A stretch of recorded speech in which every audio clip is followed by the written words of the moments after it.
On this Thursday afternoon, I'm meteorologist Taylor Cox, and today we're talking about thunderstorms returning to the plains. I know we need the wet weather here, but this does come with a very, very low severe weather risk. So I think the biggest issues that we'll be watching out for here is lightning and thunder. All of the other severe weather risks are extremely low, if even there at all. Okay, we have some Arctic air moving into the northern plains.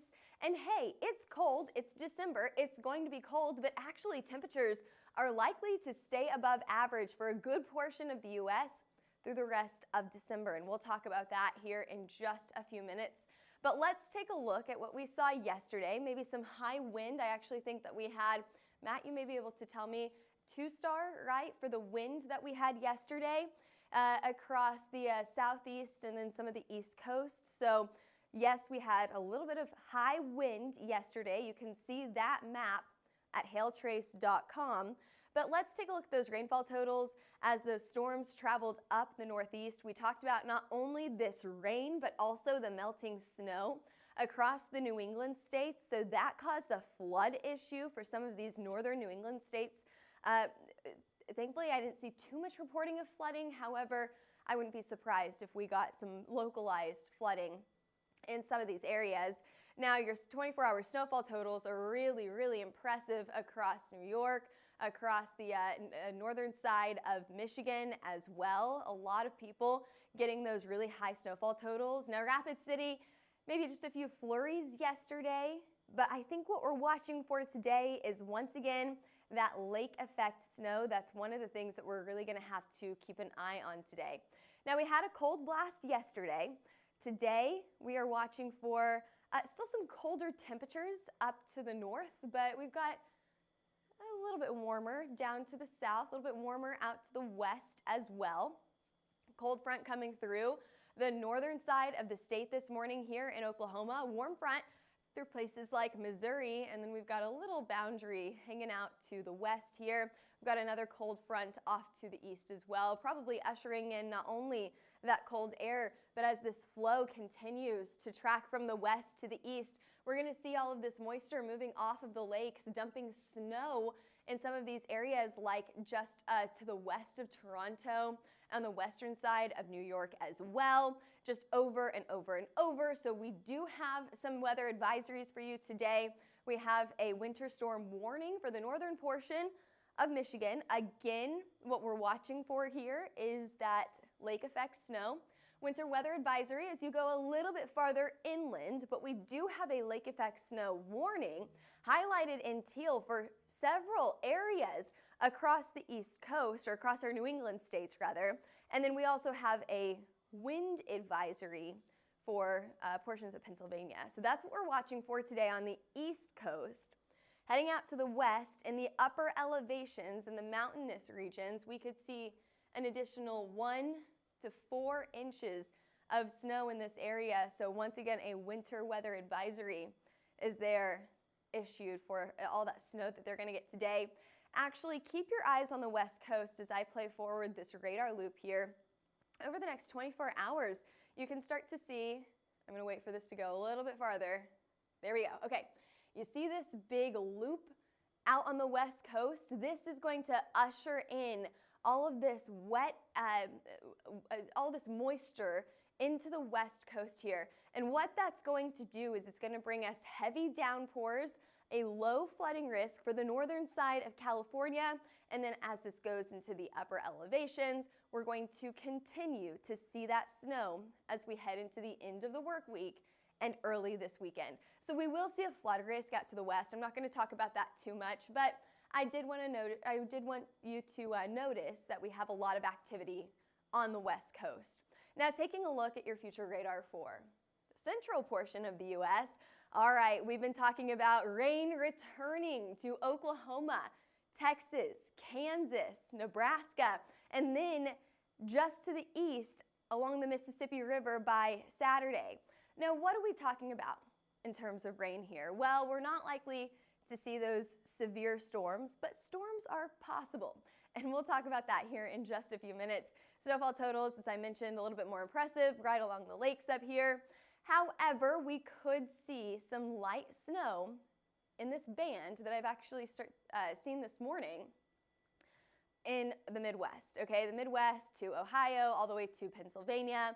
You could see some light snow flurries, not too worried about the impacts there, not too worried about the driving conditions, but light snow is possible in this area. And you can kind of see that band setting up on our future radar here.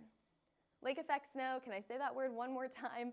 In effect, or likely to be seen up in our New England states. But let's go ahead to look at today's, and what this really should say is Friday and Saturday's severe weather threat.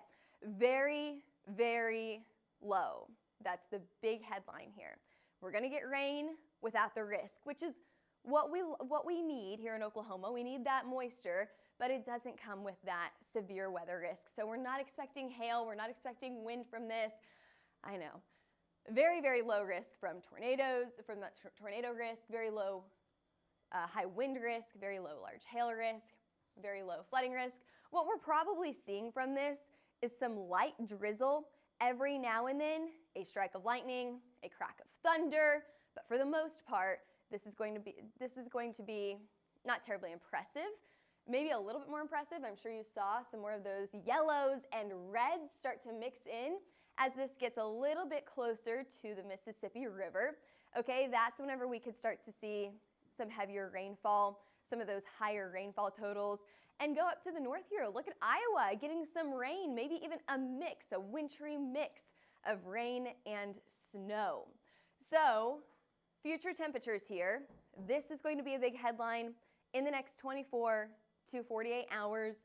Sub-freezing temperatures for the northern plains and northern northern Mississippi states here, okay? Mississippi River states here. So we're talking Minneapolis, 4 degrees below zero, 7 degrees below zero by tomorrow morning, 11 tomorrow afternoon. Head farther down to the south. Our temperatures aren't terrible. 50s here in Oklahoma City, we can do that. 61 out in Dallas. 50s and 60s are pretty consistent across the southern portion of the U.S. Others are sitting pretty cold. But you can see this cold air start to rush in by the weekend. 53 in Oklahoma City, but just behind that in the Panhandle, we are down into the 30s. So it may get a little bit cooler as we head into the later portion of the weekend, and it's definitely going to get colder next week. Now, even though it's cold, here's something important to remember. We could still be above average for this time of the year, okay? Let me explain this to you, because you see this graphic all over social media, right? This is not the first time you've seen a graphic that looks like this. What does this mean? Well, this talks about the probability of temperatures being above average. So here's your average temperature, 51 here in Oklahoma City. Even though it's cold or we're seeing a cool down, we still may, and we probably will, stay above that 51-degree temperature. Denver, very similar. We have a really good chance of being above average, above 44 out in Denver. And Chicago, right about average between the 17th and the 21st of this month. So we're getting a little bit closer to Christmas at this time. What about the rain outlook? Looking pretty dry out to the west, below average for your rainfall. Maybe seeing a little bit more rain down in southern Texas and along the East Coast, which we have been seeing a lot of wet and wintry weather in this area already. So we'll have to keep an eye on that. These are the areas that we need to be watching for between December 17th through the 21st. And that's your forecast. Rain coming on Friday and Saturday for the plains and then our Mississippi River states. And then we're also watching for temperatures to take a tumble into the middle of next week, but still kind of staying above average for this time of the year. All right, thanks for joining us today. We will be back with a forecast on Monday. A quick programming note here, we have our Hail Trace Christmas party tomorrow, so we will not have a forecast tomorrow. In the meantime, we'll still be posting on social media. We post a lot of fun and sometimes educational weather information as well. So give us a follow on Twitter, Facebook, Instagram, YouTube, or TikTok. And if you're interested in a wind, hail, or tornado map, give us a call at 855-334-4245. We service mainly roofers and insurance agencies. However, we make tornado maps for the entire U.S., so that may be something that you're interested in. You can also give us an email at info@hailtrace.com or head over to our website, hailtrace.com. All right, thanks for joining us today. We'll see you back here, same time, same place, on Monday.